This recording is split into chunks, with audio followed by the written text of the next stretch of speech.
يا مساء الفل عليكم، ربنا يجعل نهاركم كده نهار سعيد، كله خير كله رزق كله بركة من الرحمن. ربنا يسعدكم يا رب ويفرحكم، وربنا يحقق لكم كل اللي نفسكم فيه، اللهم امين. يا ريت كلنا كده ندعي لبعض ونتمنى لبعض الخير دايما عشان ربنا يبعته لنا ويرزقنا بيه بإذن الله. المهم كده جبت البوكس دوت او العلبه يعني او الباسكت بتاع المسحوق، وشطفته بس كده، ما غسلتوش يعني باي فرشه ولا باي حاجه. شطفته بس كده وابتديت بقى صفيته، جبت فوطه ومسحته ونشفته كويس جدا. وجبت المسحوق اللي كنت جايباه معاكم الفيديو اللي فات دوت، اللي هو ليدر دوت كيلو ونص، وكان معاه ازازه صابون سائل برضو ليدر، كانت 600 جرام، كان العرض دوت ب60 جنيه. فانا قلت النهارده احطه معاكم في العلبه وايه ونجربه نشوفه بيرغي ولا لا او حلو ولا لا، واقول لكم عليه حلو ولا لا. تمام. هنا كنت بحط المكيال بتاعه بس مش لاقيه الجزء دوت تقريبا، ما كنتش بصور او حاجه. تمام. بصوا حوالين الحوض كده هتلاقوا خط غامق او اسود، دوت السيليكون اللي بيبقى لازق ملزوق بيه الحوض نفسه، فمع الوقت بيسمر. وانا بنضفه دايما، وقلت كده من فيديوهين فاتوا، بس عشان اللي بيشوف الفيديو دوت لاول مره ايه ما يقولش يعني ان ده وسخ يعني وكده، بس دوت سيليكون اكيد ناس كتير عندها وعارفاه. انا بجيب ظهر معلقه كده او سكينه وبشيل الزيادات خالص كلها اللي بره دي، عشان خاطر بتبقى اسودت خلاص. تمام. المهم كده حطيت المسحوق بتاعي كده في العلبه. اول ما لقيت المسحوق لونه ازرق، يعني ازرق بس، ما اتفائلتش بصراحه، ما كنتش متفائله، ما بحبش المسحوق الازرق بس يعني. المهم بعد كده حطيت بقى ميه وحطيت المسحوق وحطيت كلوروكس الوان، ده اساسي عندي، خصوصا لما يكون فيه هدوم للولاد كتير يعني ومبقعه وكده.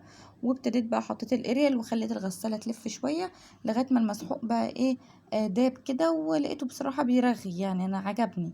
هو المفروض برضو ايه، قلت المفروض يعني كنت جربته من غير كلوروكس الوان، بس عايزه اقول لكم والله بعد كده يعني بعد ما غسلت هدوم في الغسالة، كنت محتاجة اغسل تيشيرت وكده، فروحت غسلاه ايه على ايديا بحبة مسحوق كده. فعايزة اقول لكم رغا والله، وكان حلو ونضف وكان زي الفل. ودوكوا شايفين الرغوة قدامكم عاملة ازاي. يعني هو بصراحة ليدر طلع حلو مش وحش يعني، لغاية دلوقتي انا عاجبني، نضف وفي رغوة كده وفي ريحة، فلغاية دلوقتي شايفة ان هو كويس يعني. المهم كده انا بسيبها تغسل شوية وبسيبها يعني على ربع ساعة. دي بتقعد اول 5 دقايق كده تقريبا، يعني مش عارفة 5 دقايق 3 دقايق نقعة يعني، وتغسل شوية وتقف شوية. زي ما انتوا شفتوا كده بوريها لكم ان يعني تتحرك كده، اول ما التايمر يتحرك تبتدي تلف، وبعد كده ايه تقف. فهو دوت بيبقى نقع يعني، بسيبها ربع ساعة يعني. وبعد كده بقى ايه، بعد ما اكون خلصت الغسيل، بطلع الغسيل كده النضيف اللي اتغسل خلاص، بحطه في العصارة على طول، اعصره واحطه في العصارة واكمل عصره في العصارة. انا بحطه ليه في العصارة تاني، مادام عصرت في ايديا، مادام عصرت بايديا يعني. اقول لكم العصارة دي بتنشف جدا جدا، وبتنزل اي صابون في الهدوم او اي مسحوق يعني، سواء بقى انا لسه هشطف الغسيل او سواء شطفته في المرتين انا بعصر. انا مثلا لو كنت عصرت على ايديا وما عصرتش في العصارة، اول ما هاجي احط المية النظيفة واحط الهدوم النظيفة دي فيها، هتلاقي المية بقت مية بصابون كتير، يعني فيها مية بصابون كتير. فكده الاحسن بكتير والافضل ليا، عشان خاطر اول ما احط المية النظيفة وابتدي اشطف الهدوم معايا ما يكونش فيها صابون خالص ومعصورة تماما من المسحوق. المهم كده خلصت الغسيل في حوض الغسيل ده، حطيته في العصارة وابتديت بقى احط ايه باقي الهدوم، وكل ما بحتاج مية بزود. عايزه اقول لكم المية نظيفة، هقولها كده في كل فيديو، بس والله مش عارفة هي بتبقى غامقة كده ليه في الكاميرا يعني. المهم حطيت بقى باقي الهدوم، اول حطة الاولانية كانت كلها تيشرتات، والحطة التانية بقى ايه آه يعني ممكن جلاليب ليا، بناطيل من بتاعة الولاد كده يعني. والغوامق بحطهم في الاخر خالص، وبزود ميه بقى عشان الغساله ايه تمشي معايا كده. وبرضو بعمل لها النقع برضو واسيبها كده شويه. المهم ان انا العصاره كانت خلصت، وابتديت بقى ايه اطلع الغسيل. عايزه اقول لكم بصوا معصور خالص، نزل كل الصابون اللي فيها. هتقولي لي طب انت لسه مش شطفتيش؟ اه انا لسه مش شطفتش، بعد ما اخلص الغسيل كله غسيل وعصر غسيل وعصر، هبتدي بقى ايه احط ميه نظيفه في حوض الغسيل وهبتدي اشطف. الطريقة دي بتسهل عليا جدا وتوفر معايا المية، وحلوة قوي قوي، ودي الطريقة اللي انا مستخدماها بقالي فترة كبيرة. انا في حد من المتابعين قال لي يا ريت تعملي فيديو عن الغسالة وطريقة غسيلها، عشان يعني حابين يجيبوها يعني وكده. انا بصراحة ما عملتش فيديو خاص ليها، بس انا عملت الفيديو دوت وحبيت ان انا اتكلم عليها باستفاضة، او ان انا اتكلم عليها بالتفصيل شوية، عشان خاطر ايه اللي حابب يجيبها. هنا كنت خلاص خلصت الغسيل وحطيت مية نظيفة، وانا كده دلوقتي بشطف. تمام. فعند الشطف لازم تشطفي كويس جدا جدا جدا، وما تخليش اي مسحوق ولا اي صابون في الغسيل بتاعك، عشان طبعا ده كله غلط على الجلد. هنا البناطيل دي طبعا المية لما تكون عايزة تتغير بغيرها في الشطف يعني. فالبناطيل الجينز هنا كانت غامقة ومنزلة ايه المية الغامقة كده، فكنت دول بخليهم اخر حاجة. عصرت كده شطفت الغسيل كله وعصرته. عايزه اقول لكم بيتعسر وبيبقى زي الفل وناشف جدا. اللي حابب يجيبها يجيبها وما يتاخرش. هي غليت شوية، بس هي بتريح قوي قوي قوي، بتخليك تلم غسيل كتير، بتخلي الهدوم كده متقعدش على الحبل كتير، بتخلي الهدوم ناشفة قوي يعني. مش زي الاوتوماتيك. الاوتوماتيك بصراحة بتخلي الهدوم مندية شوية. انا عندي الاوتوماتيك وعندي مروحين. عايزة اقول لكم ان اوتوماتيك بس، لو عندك اوتوماتيك بس يعني بصوا الميزانية هتتدمر بصراحة. لو عندكم مروحين بس انت برضو هتتعبي منها. انا من فترة كده كنت راكنة الاوتوماتيك، وكنت بغسل على اللي هي الغسالة مروحين. بصراحة انا تعبت من المروحين دي، رغم ان هي كانت عجباني وبحبها ولغاية دلوقتي بحبها، وحاسة ان هي من احسن الغسالات اللي نزلت يعني السوق اصلا. بس عايزه اقول لكم ان هي بس مش هتنفع، خصوصا لو انت معاك اطفال صغيرين، حامل معاكي بيبي صغير، ده كله مش هينجز معاك الوقت. لازم يكون عندك حاجه ايه، استبن كده، تكوني يعني بتستخدميها وقت الازمات. يعني مثلا في وقت اكون ايه مستعجله وعايزه اغسل حاجه لسه، طيب هحط ازق الغساله ومش عارفه ايه، لا. عندي الاوتوماتيك بغسل فيها الابيض، اغسل فيها الفوط مثلا، واغسل الالوان على الغساله مروحين. مستعجله كده ومكسلانه ومش عايزه اغسل على غساله مروحين، احط دوره كده في الاوتوماتيك، تيشرتات جوزي بقى عشان خلاص يعني، عشان يعني بيروح الشغل، حاجه للولاد، حاجه ليا، حاجه مستعجله عليها، في الاوتوماتيك كده على طول. آم، فبصراحة الاتنين مع بعض بيريحوا. هتقولي لي الكهرباء والاستهلاك ومش عارف ايه.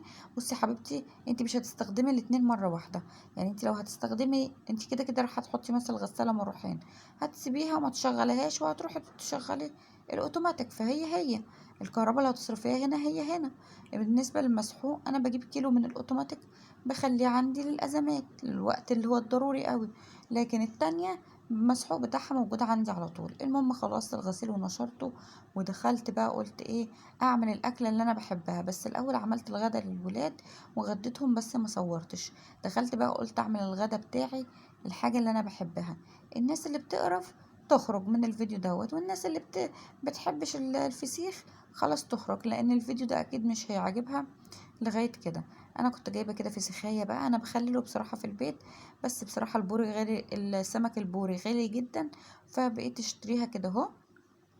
جبت السمكية دي بقى كده، وقلت بقى ايه، شايفين شكلها حلو ازاي؟ لو كان ريحتها جميلة وطعمها جميل جميل جمال، ما اقدرش اقول لكم قد ايه. المهم بجيبها كده اهو، بقشر السمكية زي ما انتوا شايفين، وبيطلع معايا على طول، وهوريكم اهو. شايفين؟ بيطلع معايا على طول. انا بصراحة من الناس اللي بتحب الفسيخ جدا، وبحب انضفه، لو ما نضفتوش كأني ما اكلتوش. انا لما بنضفه مش ببهدل الدنيا حواليا، وببقى منضفة الدنيا واول باول. بس بصراحة فيديو النهاردة انا بهدلت الدنيا. ليه؟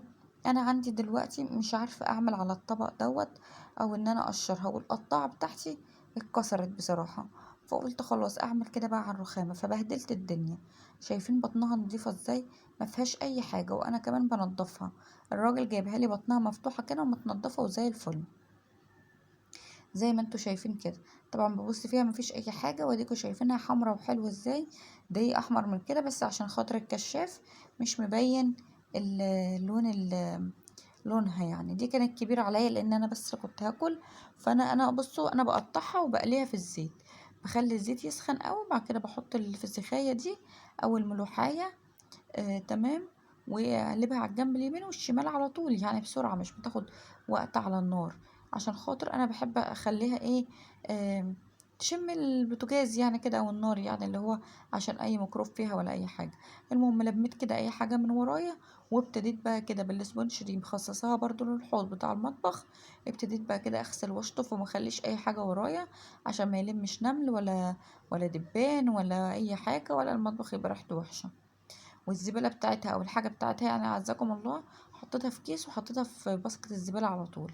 المهم قطعتها كده على 3 حتت عشان هي كبيره، وعملت ايه على قدي.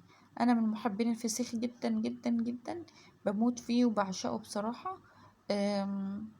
من فترة كده قبل الجواز انا كنت باكله بالمعلقة، والله العظيم من حبي فيه، وان انا بحبه جدا قوي، يعني ما اقدرش اقول لكم بحبه قد ايه. المهم ابتديت بقى كده انضف بقى البصل، وكده قليتها في الزيت، مش قوي يعني، حبة زيت كده صغيرين، وسخنتهم. بعد كده نزلت بالملوحية دي او الفسيخ على اليمين وعلى الشمال، وخلاص كده طلعتها. احط عليها ليمون كتير، اهم حاجة الليمون، عشان خاطر ايه، صحتنا يعني، هنضحك على نفسنا ونقول صحتنا يعني، واحنا واكلين فسيخ اصلا. وجبت حبة شطة كده وغرقتها شطة، لان انا من محبين الشطة جدا جدا جدا. وجبت كده العيش والبصل نضفته، وكانت اكله زي الفل. كنت هحط جنبيها فلفل اخضر، وبعد كده قلت لا كفايه قوي الشطه اللي انا حطيتها دي. المهم بقى كده ايه، عصرت بقى عليها كده، هو واخدها بقى واطلع بره اكل. ممكن برضو نعملها بالشوكه كده، هو نهرسها خالص كده ونعملها زي التونه، بس انا بصراحه ما حبيتش، انا حبيت ان انا اكلها كده ايه، على بعض كده اهو. شايفين بقى انا بعملها ازاي. هبتدي بقى اكل وافتح نفسكم واجري ريقكم وريقي تاني. انا جحت تاني على فكرة. مين فيكم بقى بيحب الفسيخ ومين ما بيحبوش؟ اكتبوا لي يلا في الكومنتات تحت، مين فيكم بيحبه ومين فيكم مش بيحبه. بصوا بقى انا قاعده بقى باكل كده واحنسكوا بقى. عايزه اقول لكم ان انا كده كنت باكل محترمه يعني. الشوكه بقى اللي كنت بوريها لكم دي ما بتترميش، دي بتطلع كده اهو تتمصمص بقى. جحت. لما اروح عند ماما ان شاء الله هبقى اجيب انا واخواتي هناك بقى وناكل بقى كده. اللمه حلوه بصراحه في اكل الفسيخ ده. انا كنت كلتها لوحدي. المهم بقى بعديها كده قمت عملت لي كوبايه شاي، انما ايه، اظبط بيها دماغي بقى. بعد بقى ما غسلت الهدوم دي كلها، ليا حق ان انا اخد مكافأة، وهي اكل الفسيخ. يا رب فيديو النهارده يعجبك.